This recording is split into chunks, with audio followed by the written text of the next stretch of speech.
Lipstick लगैले भैया पता नहीं कहाँ बिजली गिराई कि लिपस्टिक लगैले भैया पता नहीं कहाँ बिजली गिराई। आए भैया हमरा तो लगता है कि पूरा बिहार के लड़कन के पागल बनाई। हमनी के आगे केहू टिक नहीं पाले, पके चाहिए न केहू टिक नहीं पाले।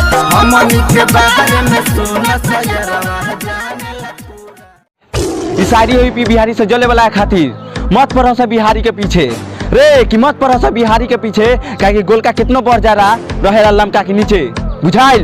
गैंगस्टर वाला गाना गा के हवा ना बनाते हैं। हमारे यूपी और बिहार में 5-5 साल के लौंडे भी कट्टा चलाते हैं।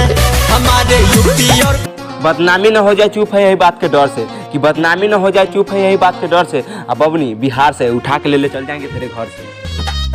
जिया है बिहार के लाला, जिया तू 1000 साला।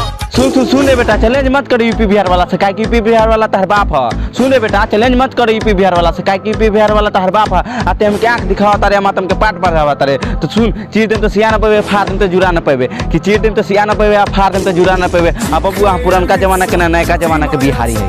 एक बिहारी 100 पे भारी।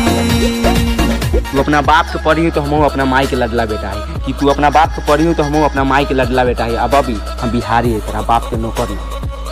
हमनी के आगे केहू टिक नहीं पाले, पके चाहिए न केहू टिक नहीं पाले। हमनी के बारे में सोना सयरवा जाने ला पूरा दुनिया सारी। एक बिहारी 100 पे भारी। अरे बिहारी के धमकावा तारे तरह देह में डर नहीं खे। अरे कि बिहारी के धमकावा तारे तरह देह में डर नहीं खे। आ बाबू तरह जिंदगी से जाए के बा यही खातिर तरह गम नहीं खे। माथा हमार जब तो टक जाई रे।